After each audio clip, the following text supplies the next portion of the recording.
Hey everybody, this is your buddy Jim and Angelina, and it's Thursday, November 21st, right around 4:45 or so.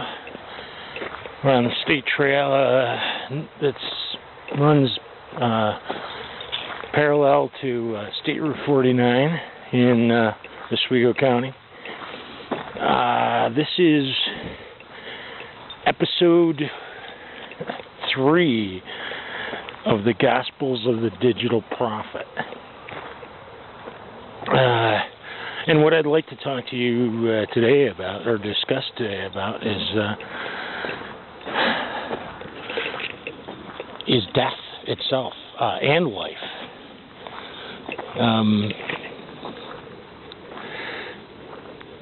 Death especially. Now, death has been like the ultimate question since the dawn of time. You know, what happens when our bodies stop being able to function? Because that's really what it is. We don't expire. I believe that's the mistake that a lot of people make.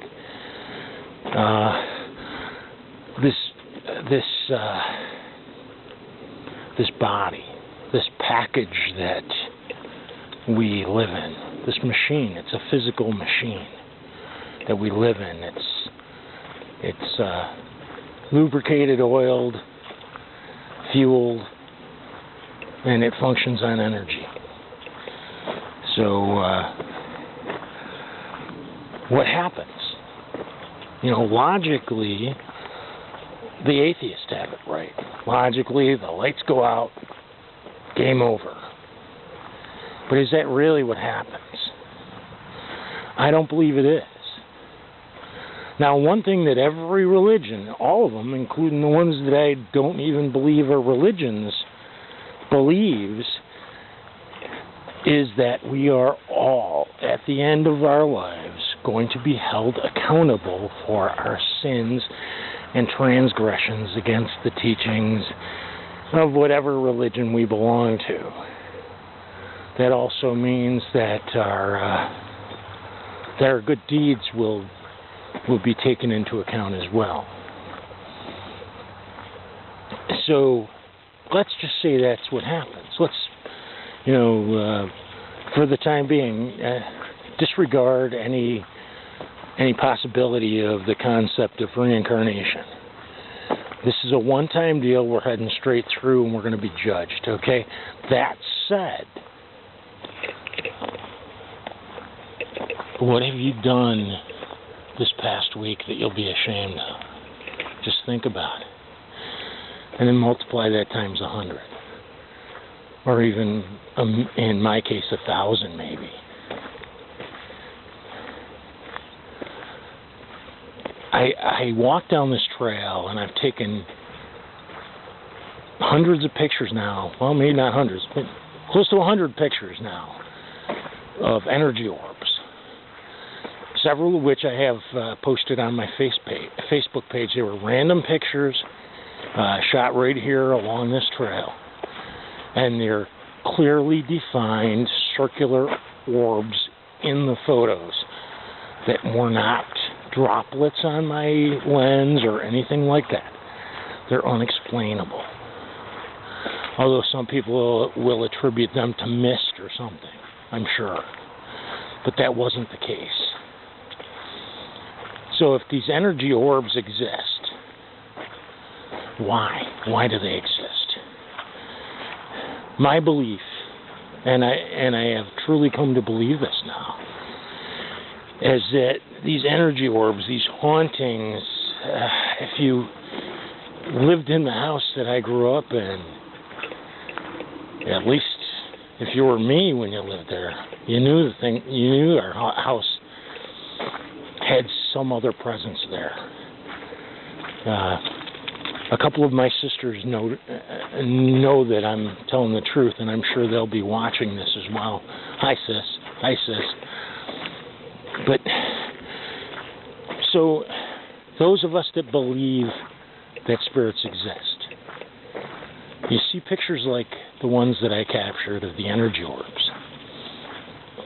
And how can you help but not wonder if these aren't the residual signatures, the energy, the leftover energy of these poor souls that had no faith? Maybe that's what hell is. I don't know, because the problem is, once you find out what's on the other side, there's no way to come back that we're aware of. Although that's not always true. There have been things that I have experienced, and they're the things that caused me, that were the catalyst for me to begin questioning the tenets of life, the things that I was led to believe. The first event occurred at my brother's bedside. My brother Fred was an incredible person. He was, in his lifetime, he had graduated college. He ran a florist shop, an antique shop. He was a male model. I mean, and he was also a geriatric entertainment cruise director on, I think it was Carnival Cruise Lines. My point being, my brother was this incredible guy. And he died of AIDS in '91. And through a series of very weird circumstances, I ended up at his bedside within minutes of him passing away. And I mean literally minutes. So I get in there. I rush into this hospital room knowing it's, in all likelihood, it's my brother's last shot. You know, I just wanted to say goodbye. And I got in there, and I couldn't think anything else to do. And it was my first semester of college. And since I had started, here it was October, I'd already had about 2 months worth of growth on my chin, which I had sworn not to shave until I graduated. Anyway, I took my brother's hand in mine and I rubbed it across my chin. And the weird thing happened. A weird thing happened next. He shaked his head from side to side, and as he did that, I remember saying the words, "It's all right, Fred. I'm here. You can leave now." And it was as though he was acknowledging the words I was saying, and he coded. He flatlined. Everything went zip. Right away, his friends and family started yelling, "Fred, breathe, Fred, breathe." And within that second, within that moment, I can't explain it any better than this. I suddenly found myself looking at my own body from behind and above, which I can't explain. Within the second that had occurred, and I realized, or I thought for a second. All I said was the word Fred. I don't know if I said it verbally, if I actually spoke it. But when upon saying that word, as though, "Fred, are you here?" I suddenly found myself back in my body. And that was just my wake-up call. A couple of other events have occurred in the course of my life as well. But that was the wake-up call. There is something beyond this. And I know that those of you that haven't experienced the things that I have can't understand that, but there is.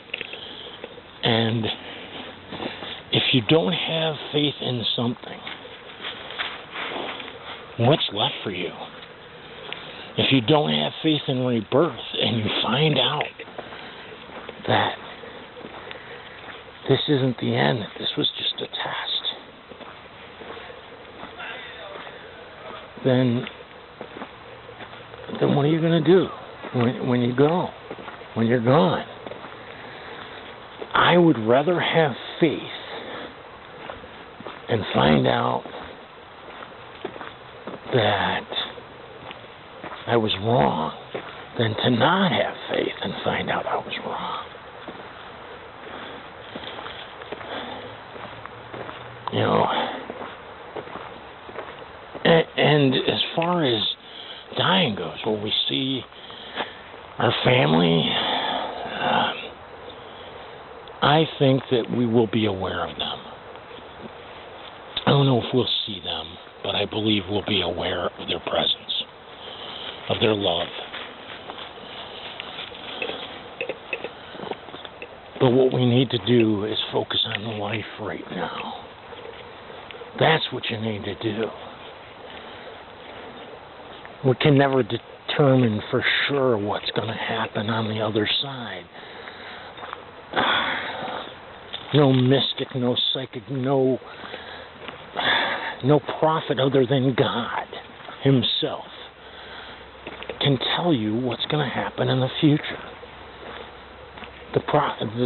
The reason being is that we have all been gifted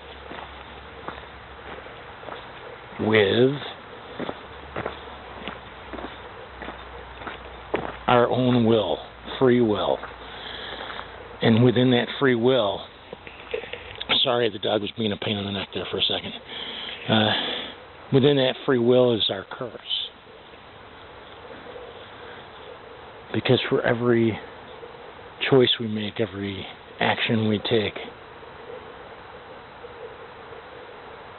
we have a responsibility to own up to it. That doesn't mean you should be prideful, but that means you should be humble and accept where you've done wrong. You know, for the longest time, and it goes right back to the death of my brother Fred, another brother and I, John, mainly because of me, blaming him for something that he didn't do. My older brother John and I, ever since the death of my brother Fred, have had a very tenuous relationship. We rarely speak. And I don't know. I go out of my way when I see him at parties and whatnot to shake his hand and try to bridge that gap. Because that's ultimately it, man. That's what life's all about. You know, it's finding out what you're good at and making amends when you're wrong. It's thinking critically, not being gullible, using your free will and your gifts, not only for the benefit of yourself and your family, but for mankind as well. Humankind. Seems the mankind thing was just male arrogance, apparently. I don't know. But we all have a responsibility to the species and to each other, but not at the detriment of ourselves or our family. It's like every job I've ever had in the course of my life. Your safety is a number one priority. No matter what happens in the course of life, it's not the group, it's you. Because you're the only thing that you can ultimately depend on, besides God. You have to try, even in these dark times, to have faith that God will deliver us all. Because He will. He did not create us to see us gone in the blink of an eye.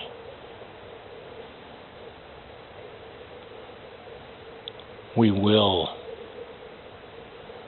survive whatever political bullshit is thrown in our paths. Right now, you need to focus on yourself, on your family, on your friends, on this holiday season. Do the best that you can. Love the ones that are in your lives. Let them know that you do. I mean, isn't that what life's all about, really? Is love, caring, benevolence, forgiveness. That's what it all comes down to, is forgiveness. And in my case, one of the hardest people to forgive for their transgressions against me is myself. Just like some of you that might be listening to this. I'm my own worst enemy in many cases. But the one thing I've never lost is my faith in God. And on that sunny note, I'll try to get another edition of this out before Thanksgiving. But may God bless you all and keep you all safe. This is your buddy Jim and your buddy Ange, coming to you from beautiful, scenic Constantia, New York. Talk to you soon.